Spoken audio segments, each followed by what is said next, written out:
السلام عليكم احبابي، مرحبا بكم مجددا في قناتي. معكم رحمة كوك، واليوم راح ندير معكم الوصفة الموعودة اللي ديما تطلبوها مني وتحبوها كامل، ضلوا تشريوها من المحلات وكامل تحبوا ديروها يعني في الدار. كاين اللي ما تنجحش معاهم، اليوم راح نعطيها لكم بطريقة مضمونة وبوصفة المحلات التجارية، يعني راح تجيكم كيما تاع برا كيف ما كان حتى اختلاف، ما كان حتى فرق. راح نبداو مع بعض في وصفة البسكويرو اللي راح ديروها بعدة أذواق. أنا حنديرها لكم بازيك، نعطيكم وصفة الجينواز ولا ورقة الجينواز ولا البسكوي اللي راح تحتاجوه. راح يجيكم خفيف ريشة، على بالي اللي جامي نجحت فيه بهذه الطريقة راح تنجح فيه. وشنو راح نديره لكم بالمحسن باش يجيكم كيما تاع برا كيف باش تجيكم نفس لا تكستور نفس كل شيء. بسم الله على بركة الله، نبداو مع بعض. راح نحتاجو 5 بيضات بدرجة حرارة الغرفة، كنت غسلتهم طبعا.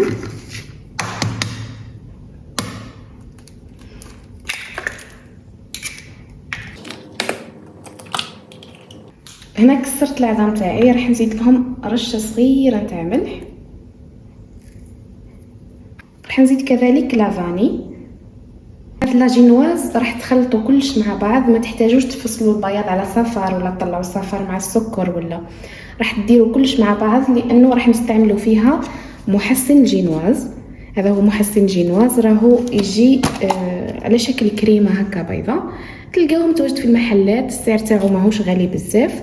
كاين نوعيه هذه تاع بن عروس، يعني مانيش ندير لهم في البيبليسيتي، ولا كاين نوعيه هذه تاع بن عروس، ولا كاين واحد النوعيه صورتها لكم من قبل في وصفه الجينواز تاع لاير كيك، اسمها كوكليكو على ما اظن. هذيك احسن من بن عروس، انا ما توفرتش عندي، راني نخدم بهذه.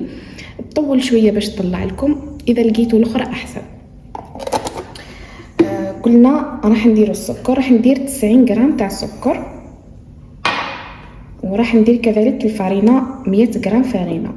في هذا لاجينواز القاعدة راح تكون لكل حبة بيض ديروا 18 غرام نتاع الفارينة و20 غرام تاع السكر و3 غرام نتاع المحسن، وطلعوا كلش مع بعض. هنا درت 5 بيضات، ما دوبليت الكل. راح نخلي لكم الوصفة مكتوبة في صندوق الوصف، وراح نزيد لها 15 غرام نتاع المحسن.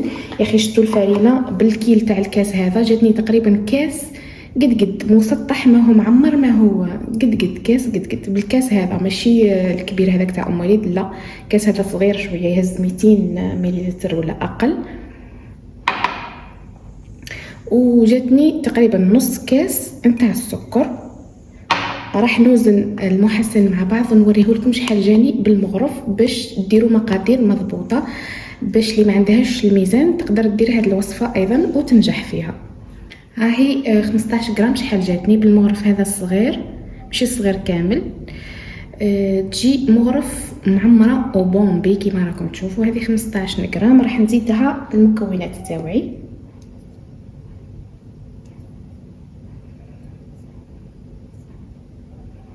وراح ندير كذلك الخميره الكيميائيه اللي هي 4 غرام، راح تجيني كما راكم تشوفوا على راس المغرف، ما تعمروهاش بزاف، حوالي ربع ملعقه صغيره.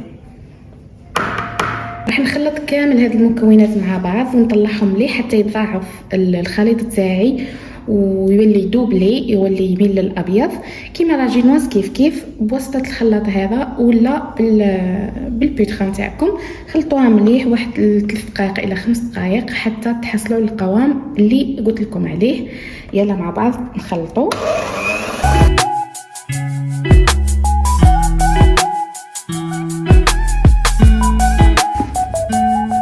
راح تتحصلوا على هذا الخليط مايل للبياض وجي طالع جينواز كما راكم تشوفوا.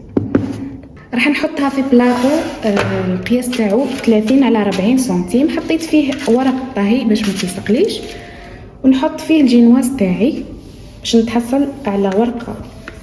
القياس هذا راح يدي لكم 5 بيضات بالكيله اللي درتها لكم انا. اذا صغرتوا البلاطو ديروا كيل اقل.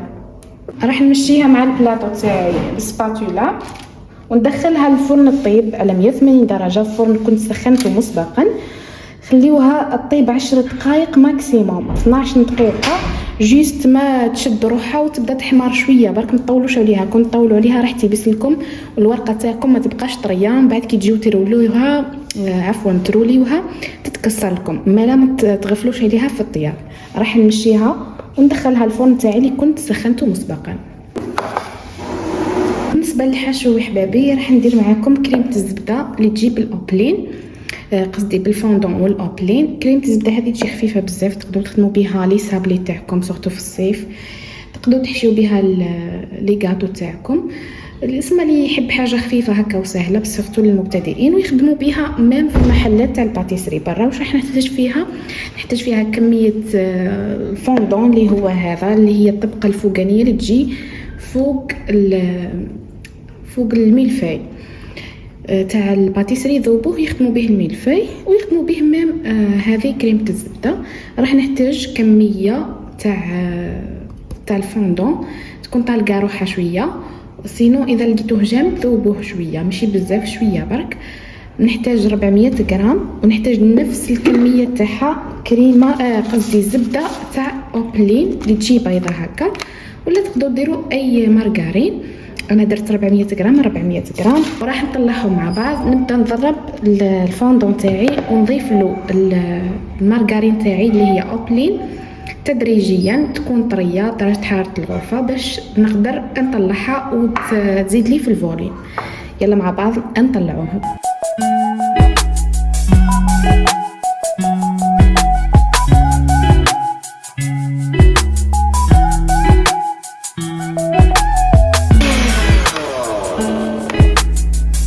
هذه هي الكريمه اللي تحصلنا عليها. خفقوها مليح حتى تولي بيضه كما راكم تشوفوا وليس وخفيفه. تقدروا تخدموا بها شتى انواع الحلويات، ديروها في الباتيسري، ديروها في لي صابلي تاعكم، راح تبقى شاده روحها هكا. وعطروها بالعطر اللي تحبوه، لا زيدوا لها المنكهات اللي تحبوها. انا راح نحي منها شويه وزيد لها شوكولا تارتيني، والباقي نخبيه في الثلاجه وقت ما احتجت نجبد ونستخدمه. راح نزيد لها هنا ملعقه كبيره نتاع شوكولا تارتيني جوست باش تعطيني لو هذاك تاع الشوكولا. زيدوا لها واش تحبوا، بخاليني، عطر الفراوله، زيدوا لها واش تحبوا نتوما. نزيد نضربها شويه ومن بعد تولي لي جاهزه للاستعمال.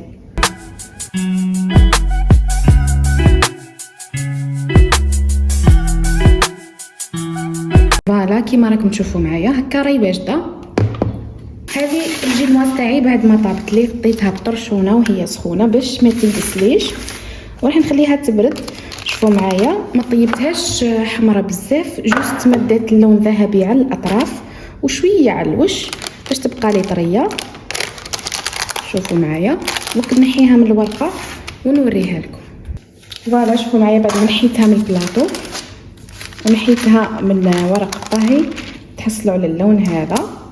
سعفوها بشوي برك باش ما تكسر لكمش. شوفوا معايا شحال مطاطيه تقدروا تحكموا فيها. لهنا حطيت تحتها بابي كويسون باش نقدر نخدم به، وراح نحي هذه الحواف باش ما يخرجوليش في الدورات هذوك تاع الرولي. نحي الجهه هذه ايضا.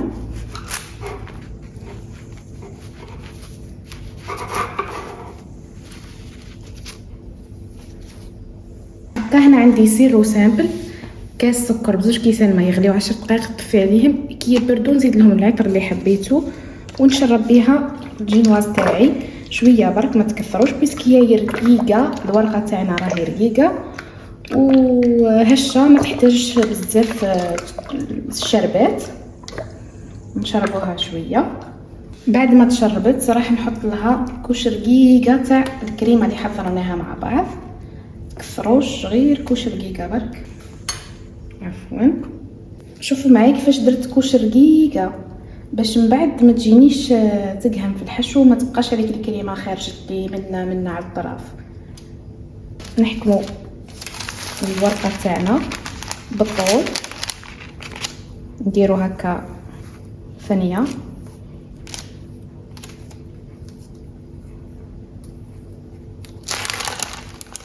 ونكملوا نروليوها ونلبو بالبابي تاعنا. جبر تكونوا فهمتوني.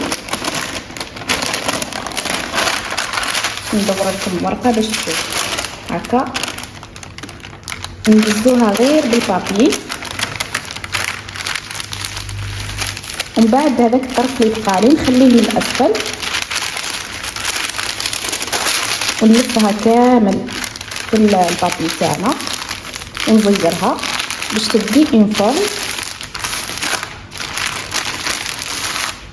نخليو ديما هذيك الفتحه خليوها من الاسفل بهذا الشكل، وندخلها الكونجيلاتور تشد روحها مليح وتيبس هذيك الحشوه تاعنا تاع الكريمه وتحكمي لا فورم تاع الرولي. من بعد راح نوريكم كيفاش راح نزينها.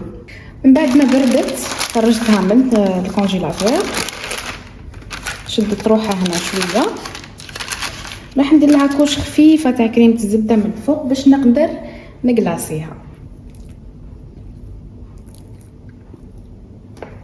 راح نستعين بسباتول هذه الصغيره، انا نحب نخدم بها بزاف، هذه الصغيره تساعدني في الخدمه وتمثلي الطوع سيرتو كي يكونوا حوايج هكا فيهم لي ديتاي. راح نمشيها على كامل الرولي تاعي. من بعد راح نوري لكم واحد الخطوه مهمه جدا. من بعد ما غلفت كامل الرولي تاعي راح نجيب ورقه هكا نتاع بابي كويسون ولا بابي غيتار باش تولي لي سطح تاعها املس وكميه الكريمه فيه متساويه. راح نحطو هكذا في البديه تاع الرولي تاعي ونشد من الاطراف. من بعد نمسح مسحه واحده. لاحظتوا معايا الديفيرونس كيفاش تجي ليس وتجي طبقه واحده مش واحده طالعه واحده هابطه هكا. راح نرجعها للكونجيلاتور تزيد تشد روحها مليح. من بعد راح نوجد الكلاصاج تاعي تاع الشوكولا اللي هو خطوه اختياريه، اذا حبيتوا تكتاو فيه بهذا التزيين فقط زيدوا لها خطوط من الفوق ولا كيما تحبوا. انا راح نقلاصيها بالشوكولا. بالنسبه للكلاصاج تقدروا ديروا الكلاصاج اللي تحبوه، تقدروا ديروا ان غاناش، تقدروا ديروا كيما انا درت كلاصاج غومون، درت شوكولا اولي ذوبتها وزدت لها الزيت وفي الاخر زدت لها مكسرات محمصين ومرحيين كيما راكم تشوفوا. صراحه هذا كان بقى لي من قبل حبيت نستغلو. نتوما ديروا واش تحبوا الكلاصاج اللي تحبوه. وكا هنا بعد ما شدت لي روحها كما راكم تشوفوا حطيتها فوق شباك وتحتها بلاطو. يلا نكلاسيو مع بعض. بعد ما كلاسيتها من كل النواحي راح ندخلها الكونجيلاتور تزيد تشد الكلاصاج هذاك ونجي نزينها معاكم. بعد ما شدت معايا خرجتها من الثلاجه. راح نجيب المنشار تاعي نسخنو شويه برك هكا بالشاليمو، سخنوه بالشاليمو ولا ديروه فيه ماء سخون. نحيو الاطراف هذوما باش تجيني الرولي تاعي يجي شباب. راح نحي الاطراف، شوفوا معايا داك الشكل راهي شهي. نحي الجهه هذه نمسح السكين تاعي ونعاود نسخنو شويه باش لا ديكوب تجي شابه ونقيه. نزيد نقطع منها، ساعفوها غير بشويه باش ما تكسر لكمش بيسك الكلاصاج هذا راح يجي يقرمش. اذا حبيتوه يجي لامع ديروا بالغاناش. راح نزينهم بالكريمه اللي بقات عندي، درتها في بوش درت لها تيت وراح نزينها.